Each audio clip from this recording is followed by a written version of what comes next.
The air was thick with the scent of rain-soaked asphalt and betrayal when $10,000 worth of industrial air conditioning equipment shorted out in a spectacular burst of sparks. I stood in the shadows of my garage, watching the chaos unfold across the street. My name's Nathan Harper, but folks around here call me Nate. I'm a 48-year-old HVAC technician with 22 years of fixing cooling systems in sweltering Colorado summers.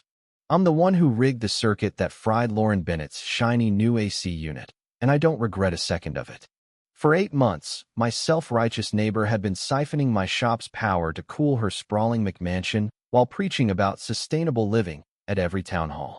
She thought she was untouchable, but I'd been tracking every stolen amp, every late-night hum of her system, and I was ready to make her pay literally and figuratively. What would you do if someone was stealing thousands in electricity to live large while driving your neighbors into debt? Buckle up, because this gets ugly. I'd settled into my fixer-upper in Pineview, Colorado, a sleepy suburb where old-school ranchers mix uneasily with tech transplants.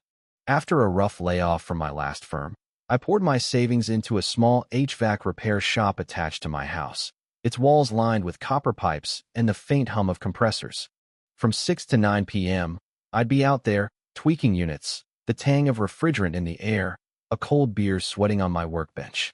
It was my escape. My way of rebuilding after life took a sledgehammer to my plans. That rhythm held for 3 months until Lauren Bennett rolled in next door. Lauren, 40, was a corporate sustainability consultant with a Tesla Cybertruck decked out with eco-vibe plates. Her wardrobe screamed high-end yoga retreats, and her perfect smile was a constant on her LinkedIn profile. A week after moving in, she was at my door, clutching a reusable coffee mug, her voice dripping with fake warmth. "Hi, I'm Lauren, your neighbor. Your shop's fans are a bit loud after 6. Could you tone it down? I'm hosting mindfulness webinars." I explained I ran repairs at night after my day jobs, a schedule I'd kept for months. She gave me a pitying look, like I was some clueless grunt. "Maybe try a schedule that respects the community's vibe," she said, gliding away. Community vibe, right. A month later, my electric bill spiked from $200 to $450. I chalked it up to a hot summer or a faulty compressor, but my equipment was fine. Then I spotted a thick black cable running from my shop's breaker to Lauren's backyard. She was pruning her organic garden, humming some pop tune, oblivious as I traced the line. "Hey, Lauren," I called, pointing to the cable. "This is hooked to my power." She blinked, all innocence. "Oh, that's just for my fountain pump. No big deal, right?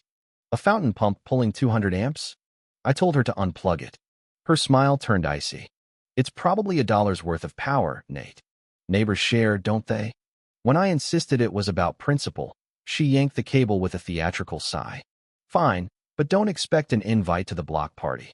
A week later, she filed an HOA complaint about my shop's excessive noise during hours that didn't exist in any rulebook. Lauren wasn't just entitled, she was a thief with a mission. By month 3, my bill hit $680, with heavy draws from 1 to 5 a.m. When my shop was dead, I'd been logging every interaction since our first clash, and what I uncovered made my fists clench. A buried conduit ran from my main panel to Lauren's AC unit, installed by some sketchy contractor. My infrared scanner lit up like a Christmas tree, showing a power line snaking underground to her house. Confronting her, I found her sipping kombucha on her patio, her designer sandals glinting in the sun. "Lauren, my bill's tripled, and I've got proof of a line to your AC," I said, showing her the scans. She barely glanced at them, her nails clicking on her glass. "That's odd. Maybe it's old wiring from the last owners." Her lavender-scented arrogance hung in the air. "I'm calling the city," I warned. "Do it," she replied, smirking. "Oh, and your shop's humming kept me up last night." Fire hazard, maybe. My shop hadn't run in 4 days. I installed a smart meter and found Lauren wasn't just cooling her house, she was powering a crypto server farm in her basement. The constant whir of fans and the heat signature of high-end GPUs screamed industrial-scale mining, pulling enough juice for 6 homes. Worse, I talked to Mr. Thompson, my 68-year-old neighbor, a retired firefighter living on a pension. His bills had jumped from $130 to $500. "Nate, I'm turning off my AC to save money, he said, his voice heavy. I can't keep up. Lauren was leeching off multiple neighbors, rotating her connections to stay under the radar, all while flaunting her eco-credentials. I isolated my shop's power, forcing Lauren to pivot. My hidden cameras caught her contractor tapping Mr. Thompson's panel 2 nights later. Her nerve was unreal. She preyed on the elderly when I cut her off. She retaliated with an HOA petition signed by 2 board members I didn't know, claiming my shop violated zoning laws. I called HOA President Clara, who sounded cornered. Lauren's been pushing green initiatives, Nate. She's got evidence of your shop's noise. A thief preaching sustainability while bankrupting retirees. At a block barbecue Lauren hosted to tout her carbon-neutral lifestyle, I noticed Mr. Thompson's porch lights flickering in sync with 2 other houses. Load sharing. My multimeter confirmed that Lauren had wired an underground grid linking 5 homes to spread her crypto load. In Colorado, utility theft is a felony, and targeting seniors triggers elder abuse laws. Smart meters could prove it, and utility companies had to investigate within 48 hours. I rigged my system to track her draws across the block, tying her operation to every spike. Lauren escalated, spreading lies that I was fixated on her, making neighbors uneasy. Mr. Thompson showed up at my door, hands shaking, with a $1,400 bill. I'm eating canned soup in the dark, Nate, he said. I've lived here 40 years. Now I might lose my home.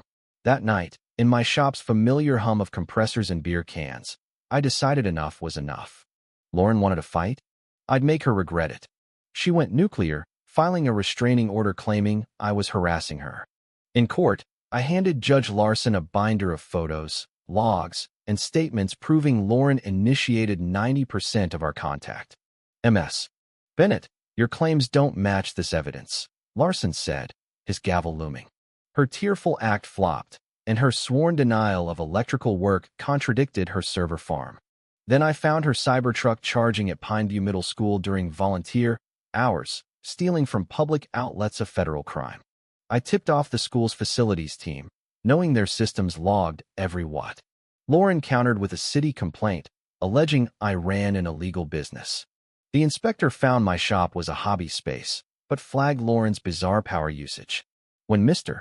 Thompson fainted from heat exhaustion, too broke to run his AC, I hit my limit. In the hospital, watching a firefighter who'd saved lives hooked 2 and 4, I knew it was time to end this. City Inspector Gregg dropped a bombshell. Lauren's house was foreclosed 16 months ago, utilities cut for non-payment. She was squatting, using stolen power to maintain her influencer facade.